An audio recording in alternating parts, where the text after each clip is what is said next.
And I am Doug Keck, and welcome to the Catholic Sphere. You know, each week we tackle topics important to Catholics around the globe with a different host and a different focus. This week our subject is theology. Our topic is the life and times of a deacon as we continue talking about the diaconate. Today we're again joined by Doctor and Director of the Office of the Permanent Diaconate in the Diocese of Birmingham. That is Deacon Christopher Roscoe. He joins us from our studios here in Alabama. We also have EWTN Theology Advisor, Father Deacon Robert Klesko. He joins us from our radio studio. And finally, we are joined as always by EWTN's Vice President of Theology, Colin Donovan. He joins us from our theology studio. Welcome, gentlemen. It's always great to be back with you again. And of course, the last time we kind of talked in general about the whole idea of the diaconate, some of the differences. We wanted to delve into a little more of the history, the past, and where we are today, and possibly where we're going in the future. And since the diaconate, I kind of learned in the last show, was kept alive a little bit more probably in the Eastern Church, I'm going to start with Deacon Klesko to talk maybe about the history in the Eastern Rite of the diaconate. Sure, happy to. So the East had maintained the diaconate as a permanent level of the hierarchy in time immemorial. And really the deacon's role, especially liturgically, along with the bishop and the priest, has always been central to the liturgies of St. John Chrysostom and St. Basil. But we also see throughout the history of the church, especially in the East, the importance of the deacon as an emissary, specifically of their local bishop. So I'm thinking specifically of the example of St. Athanasius at the Council of Nicaea. He attended that council as the personal theologian of the Patriarch of Alexandria as a deacon.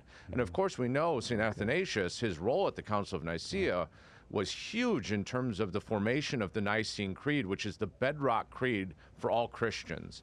So in the East, the role of the deacon has always been a very important and close co-worker with the bishop, and it has produced many historical bits of theology throughout church history, and it has really been a permanent and foundational aspect of ecclesiology in the East as well. Right. Let me ask you, Deacon Roscoe, remembering growing up in kind of the pre-Vatican II era and that kind of thing, what was it when you first started hearing about the diaconate in the church post-Vatican II and your thoughts about it?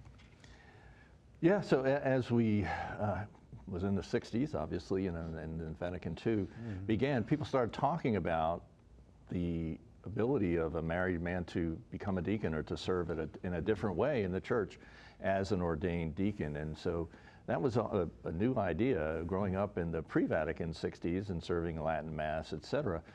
It was kind of a new concept. It certainly was not something that I had ever really heard before or really even much understood.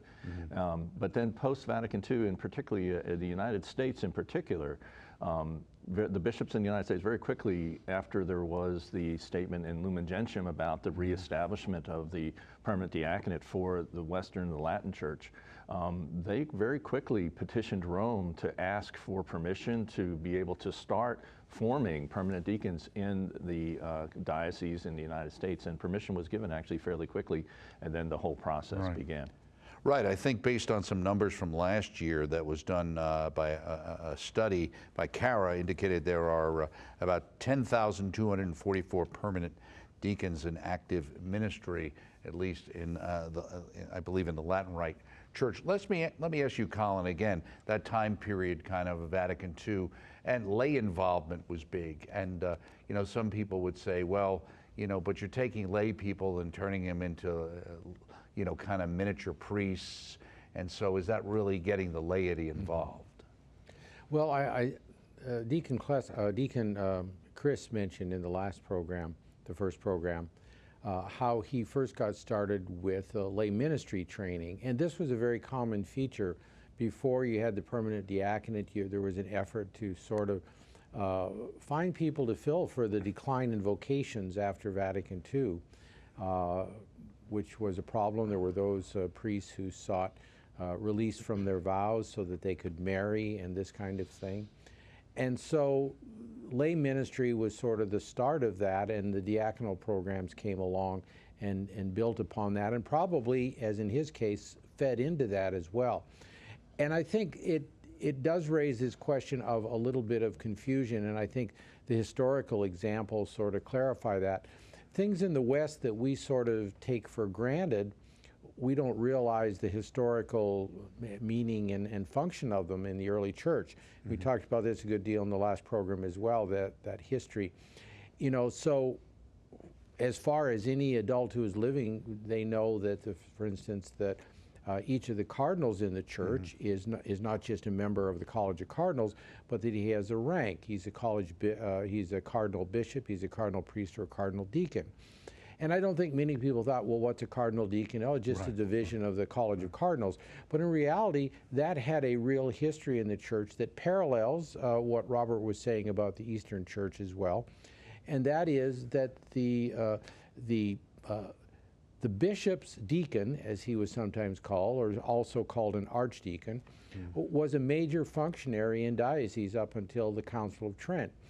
And that in the case of the election of the Bishop of Rome, and many places with the clergy elected the bishops, in the election of the Bishop of Rome, the bishops in the surrounding sees, we would call them the suburban sees of the Diocese of Rome, and the priests of the churches in Rome, and the deacons of the 7 divisions of Rome, which were the administrative divisions, and they had deacons over them. And we know this historically from the case of people like St. Lawrence the Deacon. He was a martyr specifically because he was in charge of the economy of the diocese, and they wanted to get the treasures of the diocese, and he brought them the poor. And that was the only treasure that the Diocese of Rome had. But those roles continued even when they lapsed in the administratively and in other ways in the dioceses. And so when cardinals are given an electoral role in the college, they're always given the honor of a title of one of the early dioceses, the suburban sees, or the diaconal divisions of the diocese, or deacons who served in the churches of the diocese. Right. And so this again shows the consciousness in the West of the historical tradition, the theological tradition, but then the lapsing practically of that between the time of Trent and the Second Vatican Council. Let me ask you a question about that. I want to get to the 2 deacons, but let me talk historically. You mentioned up until the Council of Trent, and we always think of Trent having to do with kind of like the church getting together to kind of deal with the Protestant Reformation, so to speak. Why did you think it changed then? Well, some historians say it was because the deacons had too much power, which I guess deacons today probably wish that were true maybe. But I don't know. I think there were a lot of forces. Actually, I think Deacon Robert had some things to say on that, and how in the context of the Protestant Reformation, there was a reconsideration of what the role of the deacon should be. Okay. Well, he handed it right off to you, Deacon Klesko. Yeah, thank you, Colin. So interesting about the Council of Trent, actually one of the sessions of the Council of Trent, the president of that session was Cardinal Reginald Pole, who was an English cardinal. But at the time, he was only a deacon. This is back in the day when you could be appointed a deacon or appointed a cardinal and barely be, ordained. So he was a deacon and appointed a cardinal, and then given presidency over the Council of Trent. But following the Council of Trent and really the church's struggle with Protestantism, and especially in the 19th century, there's a very, very famous and influential biblical lexicon that was a product of a Protestant scholar that translated the word diakonia to mean servant. And so because of the influence of that particular biblical lexicon, there kind of crept into the Catholic Church this understanding of, well, the deacon is just kind of a servant, he does charity work, et cetera, et cetera. And so that kind of misshaped the understanding of the diaconate for quite some time. Now, of course, through good scholarship and continued conversations about the role of the diaconate, and especially recovering the historical roots of the diaconate, the deacon as absolutely steward over the treasures of the church, but close co-workers and emissaries of their bishops. I mentioned the example of St. Athanasius. Colin mentioned the example of St. Lawrence. So we've got all these historical examples of the importance of the diaconal role, and especially in a variety of administrative functions, that now I think the church, the time is right for having good, renewed conversation about the role of the deacon going forward in the church. Well, let me ask you, Deacon Roscoe, in that kind of thing. How do people view you? We mentioned this a little bit, I think, in the last show, in a sense of understanding your role and the things that you tend to do. Do people tend to see you from a liturgical perspective mostly, or mostly see you as someone who, is helping with the fundraising or the clothes drive? In my parish, since I've been there such a long time, I think they probably do half and half, I would say. Certainly they recognize me from being on the altar every weekend. So there's that recognition of, I see you every Sunday or every Saturday when I'm at Mass. But then also as we work in the parish and as we perform our duties in the diocese, people begin to say, oh, aren't you involved with formation, or aren't you involved with the diocese, or aren't you involved with the charitable works that we do out of St. Peter's? And the answer is yes. So that perception, that understanding, that vision of who the deacon is sort of evolves over time. But the first impression is always, oh, you're on the altar. That's what you do. So let me ask you this question. So you're in your parish, and somebody says, "Well, how come you get to preach? How come Sister doesn't get to preach?" Or, there's a guy I know. He's involved with one of the ministries. He's a really good preacher. How come he isn't allowed to preach during Mass? Well, that's a great question, because I think for most people, their understanding of the function of a deacon as well as of the priest, it's a great privilege, and it's a great blessing that's given to the priest or to the deacon as a result of their ordination, as their participation in the sacrament of holy orders. So I think when people say that, people say, well, how come you get to preach and I don't? The simple question is because the bishop gives me permission to, and he doesn't give you permission to do that. But that's kind of glib, but it's really more important, because after the formation process, just like a priest is formed, seminarians don't preach, but once they're ordained, then they are given not only the faculty, but the charism to preach because of the gifts of the ordination, of the graces that are associated with the ordination. We had recently had Father Matthew come and speak to our formation class of deacons, and he talked about the call of the first deacons, and he emphasized the point that these men weren't just waiters. I mean, the early apostles currently could have assigned that to other people, but these 7 had they laid their hands on them and prayed for them in a special way, and it was that laying on of hands that indicated that these men were more than just administratively to clean the tables or to wash the dishes, but to really participate in a special way in what they were doing. And that role has continued on in that laying on of hands by the bishop. Right. Deacon Klesko, same kind of question. Have you run into that, or is it just much different? Yeah, I think it's important to remember that the 3 levels in the hierarchy of the church, bishops, priests, and deacons, are 3 expressions of the one priesthood of Jesus Christ, right? In reality, there's one priest, and that's Jesus Christ. That role of Christ's priesthood being made present in the church is played out in the episcopacy, the priesthood, and the diaconate. And so all of those roles, just as Christ himself made the fatherhood of God present, right, in his incarnation and most supremely through his cross and resurrection, so those 3 levels in the hierarchy of the church, bishops, priests, and deacons, make the fatherhood of God present and active, right? And so in the East in particular, people call me Father Deacon. And I get kind of weird looks from Roman Catholics when I say I'm Father Deacon Robert. They kind of go, what's that about? But it's that the deacon has a role to play in making that fatherhood present. He's a father to his community in his own diaconal role of service. And so I think that's important to remember as we consider the sacrament of holy orders, and specifically the diaconate as a level in that sacrament. And that's why the church has said for time in memoriam that any ordained ministry is occupied by a male, right? And John Paul II taught definitively on that, on the priesthood. and the episcopacy, but it certainly is true for the diaconate as well. And so when you get people kind of going, oh, well, you preach and you do these little things, well, why can't Johnny or Billy or Susie do that?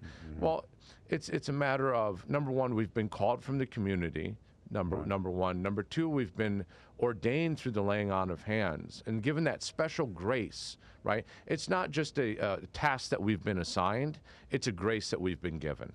Right. Yeah. Well, let me ask you, Colin, going on to the historicity and the ordination, and what makes it special because it's ordained? Why do you think the early church decided to make the deacons something that was laying on of hands? Because of course today we hear, talk about the women diaconate, and then there's this discussion about in the early church there were women who were quote unquote deaconesses. So explain that whole idea of ordination and the limitation to the male that it was indicated by Robert. Well, in and of itself, as a Greek word, it means a kind of a service, and so there can be different kinds of services. Also, we know historically that in the case of the baptism of women, which was very often done by full immersion, there was the clothing with the garment and all of that. It's a very intimate sacrament, you might say, and so women assisted in that, but they weren't ordained for that role. They may have acquired the title of deaconess by similarity to the ordained deacon. But I think the most important point is the one that Robert made, and that is the question of authority. Christ came into the world to be an image of the Father. He even says to Philip, if you've seen me, you have seen the Father. And he established the apostles, the presbyterate, and ultimately the church discerned the necessity of the diaconate. All of these as expressions of the Father to the body of the rest of the church, the members of the church. It's to that extent, it is a bridal relationship, Christ and the church. And the paternity, spiritual or natural, of a man expresses that. Sadly, we live in a confused age where we don't understand that male and female are in some way an image of God, an expression of God, and how that is to be lived out in the world. Nor do we understand that, and this point has been made a number of times in the show, we don't understand that the diaconate is more than a task. The sacramentality of the diaconate is connected with the male body as distinct from the female body. And the role of the man and the woman, this bridal relationship that is expressed naturally in marriage, is expressed in the union of Christ and the church, and ultimately in the Trinitarian communion, as Pope John Paul II preached many, many times on this divine image and reflection in human nature. But we've lost all of that, and we can't understand it, and we reduce it to what's been called a task or a function that people do. But it's that someone that looks like Christ, that represents Christ, who represented the Father, stands before me, and with an authority, with a natural training that capacitates him for that task, and the authority from Christ through the apostles to do that task, he can do those functions. Others can do those functions quite well, but he does it with authority, and that is a distinction that we've lost because we've lost the idea of what human nature is and what man and woman are. Right. Well, we tend to look at functionality as being the most important thing. Exactly.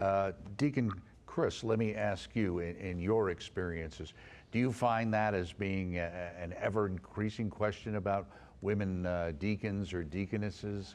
Or do you find that actually a lot of that has subsided? What's your own experience? I think that there has been the rise and fall of that concern or that question about can women be ordained deacons. It seemed to be a little bit more pressing, or at least a little bit more common in the most past 3 or 4 years. It seems to have died down a little bit. I don't know, at least in my parish and certainly the circles that I move in down here, that becomes a big issue or a major issue. And certainly, with the statements and the studies that are being done by Pope Francis and the Synod fathers, kind of bringing that up as a potential area for discussion with Rome, I think everybody's just sort of waiting to see what Rome will decide, what the Pope will decide as far as going forward. But as Deacon Robert said, St. John Paul II spoke pretty authoritatively about the ordination of women. Well, let me go back to you, Colin, as our resident theologian here as well, along with Robert. But the idea of, some have talked about the idea, well, what you can do is go back to that old deaconess concept and say, well, you can create this kind of deacon position for a woman, but it's not an ordained position. Is that something that seems to be out there?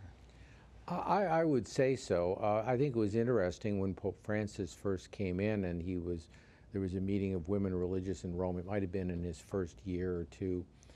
He made the point, as he said, he always thought of the religious women as the deacons because they did all of these holy works. They cared for the poor. They taught the children. They did all of the things that could potentially comprise a diaconal office.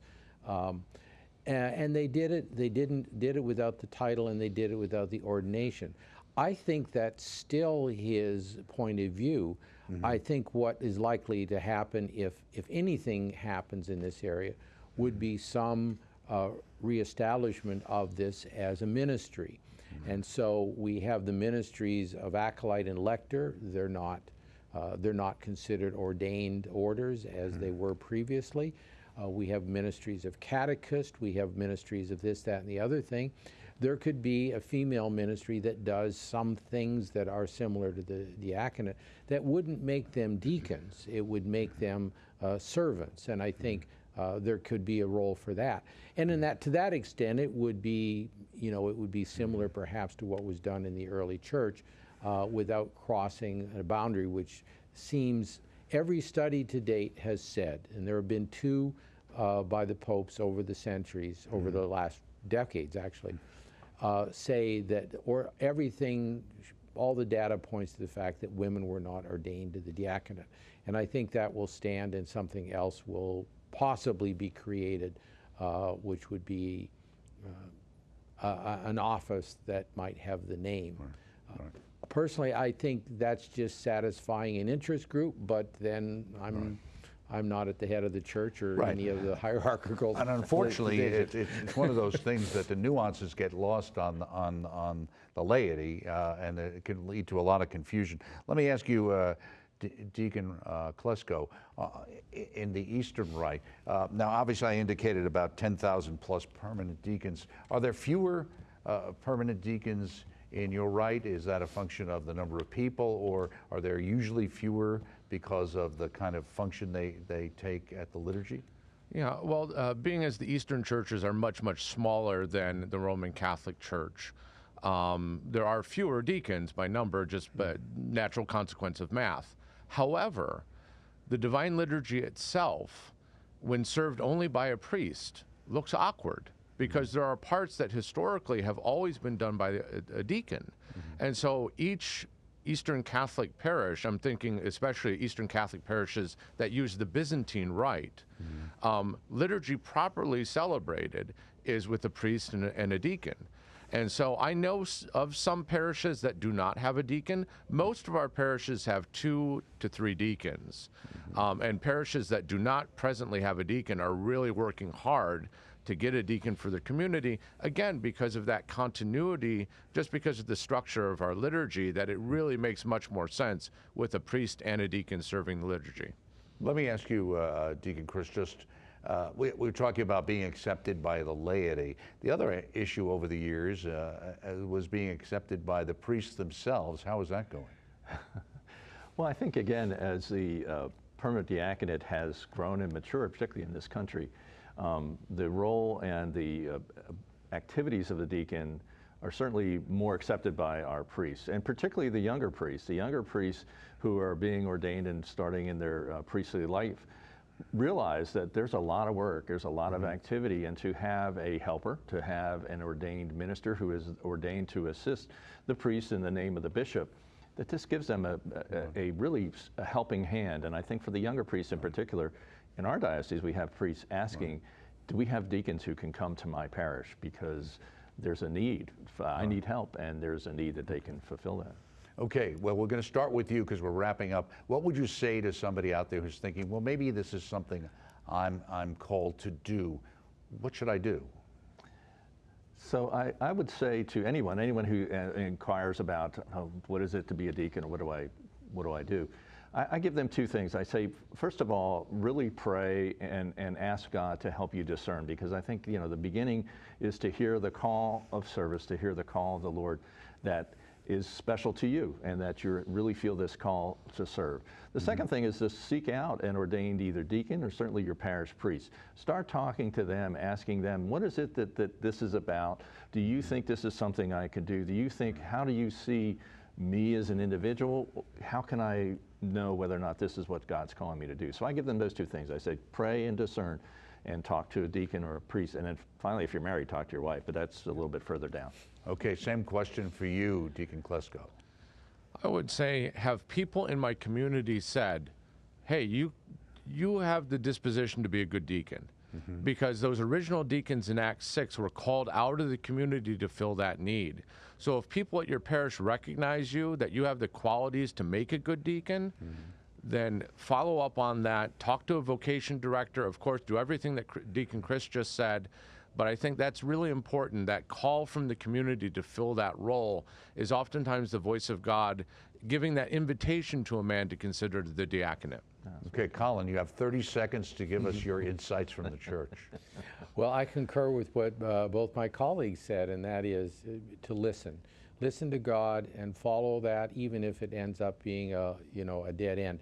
As Mother always used to do, she would try something, and then that didn't work. That was God's judgment on that, and then she would try something else, and that's actually a good vocational approach as well. Right, she used to say, going forward with 1 foot in the air and a queasy feeling in your stomach. Yep. As we all know. So we thank you again. A great pleasure, Deacon Christopher Roscoe, Father Deacon Robert Klesko, and of course, Colin Donovan, for being with us today. As always, we thank you for joining us, and don't forget to join us next week with host Ryan Penny. He'll be discussing Catholics on social media, very important topics, right here on the Catholic Sphere on EWTN. We'll see you next time.